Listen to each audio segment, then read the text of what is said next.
মৰমৰ ছাত্ৰ-ছাত্ৰীসকল SR একাডেমীলৈ তোমালোকক স্বাগতম জনাইছো। ছাত্ৰ-ছাত্ৰীসকল এইটো আমাৰ নতুন ইউটিউব চেনেল। ইয়াত তোমালোকে ক্লাছ 6 পৰা ক্লাছ 10 লৈকে মেথ, সায়েন্স, ইংলিছৰ যিবিলাক নোটছ আছে এইবিলাক নিয়মিতভাৱে পাই থাকিবা। তাৰ কাৰণে চেনেলটো ছাবস্ক্ৰাইব কৰি ল'বা।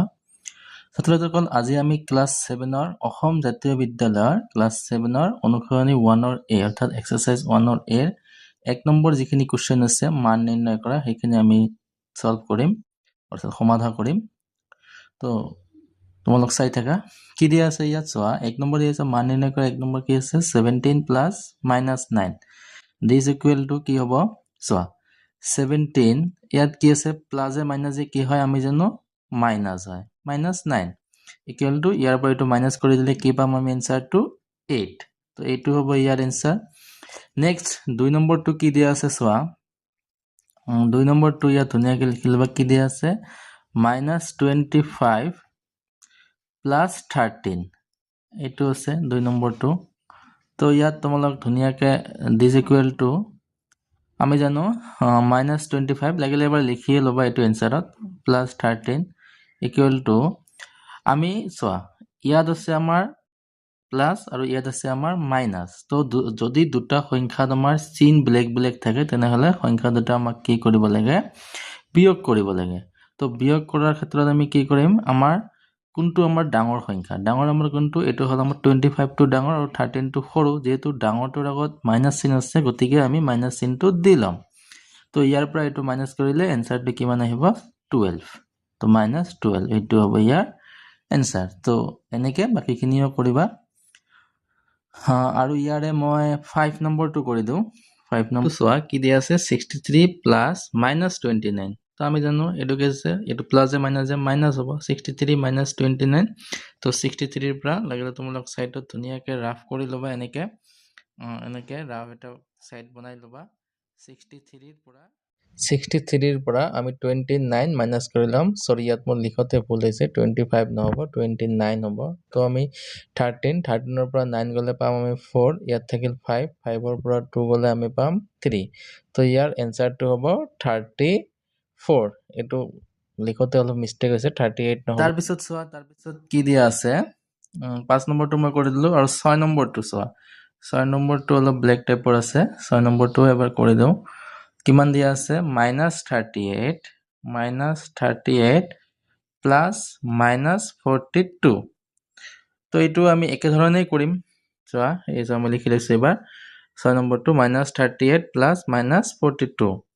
দিস ইকুৱেল টু -38 এইটো কি আছে প্লাস এ মাইনাস কি হ'ব -42 হ'ব -42 তো এটা কথা মনত ৰাখিবা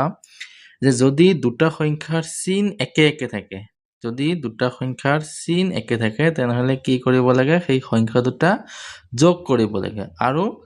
এই যেটো চিন থাকিব সেই চিনটো বহুব লাগে মানে আমি এক কথাত ক'বলৈ গ'লে যে যদি দুটা সংখ্যাৰ চিন একে একে থাকে তেনেহলে সেই চিনটো বহুৱাই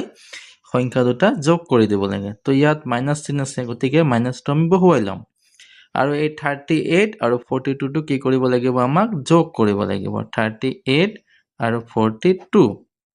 8 আৰু 2 কিমান হ'ব 10 10 0 হাতত 1 থাকিল 4 3 7 আৰু 1 8 হৈছে তো -80 এটি হ'ব ইয়াৰ এনসাৰ। নেক্সট 2 নম্বৰটো চোৱা কি দিয়া আছে যে তলৰ অখণ্ড সংখ্যাবোৰৰ যোগফল উলিওৱা যোগফল উলিয়াব আমাক কৈছে 263 আৰু 146 এটো 1 নম্বৰ। তো এটো তোমালোক চোৱা সলিউশনটো দি লবা সলিউশন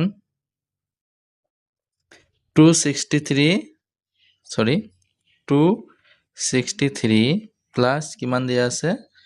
146 তো এই দুটো যোগ কৰি দিবা একেবাৰে সহজ যোগ কৰি সাইডত কৰি লবা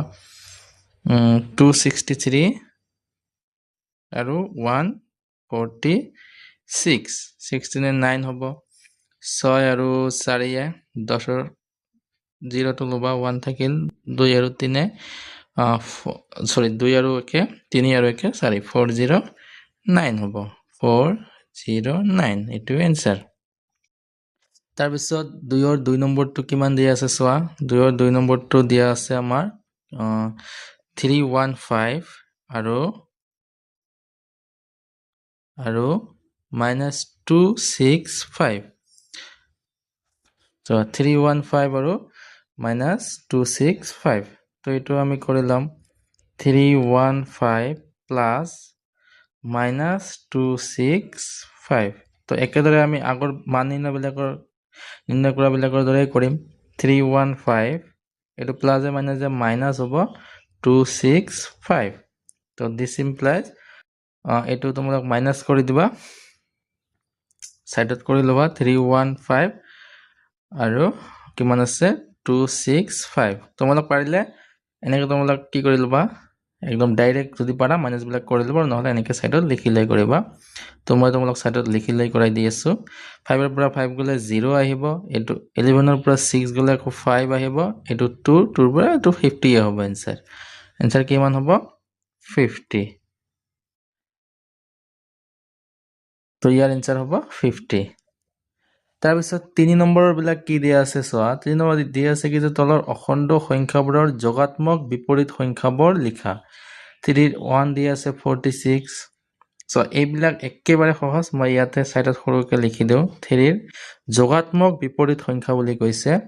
46 তো এটো একেবাৰে সহজ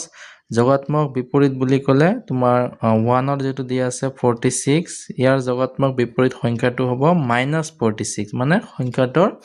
বিপৰীত চিহ্ন সংখ্যাটোৱে হ'ল তাৰ যোগাত্মক বিপৰীত সংখ্যা তাৰ পিছত 2 নম্বৰটো দিয়া আছে -92 তো মাইনাস তোমালোক ধুনিয়া কেনেকৈ লাগিলে লিখি দেবা যে -92 ৰ সলিউশন বা आंसर দিলে হ'ব এটো -92 ৰ যোগাত্মক বিপৰীত সংখ্যা হ'ল 92 এইখিনিয়ে হ'ল आंसर তো ছাত্ৰ ছাত্ৰীসকল আজিৰ কাৰণে এইখিনিয়ে ভিডিওটো ভাল লাগিলে লাইক কৰি দিবা আৰু শেয়াৰ কৰি দিবা বন্ধু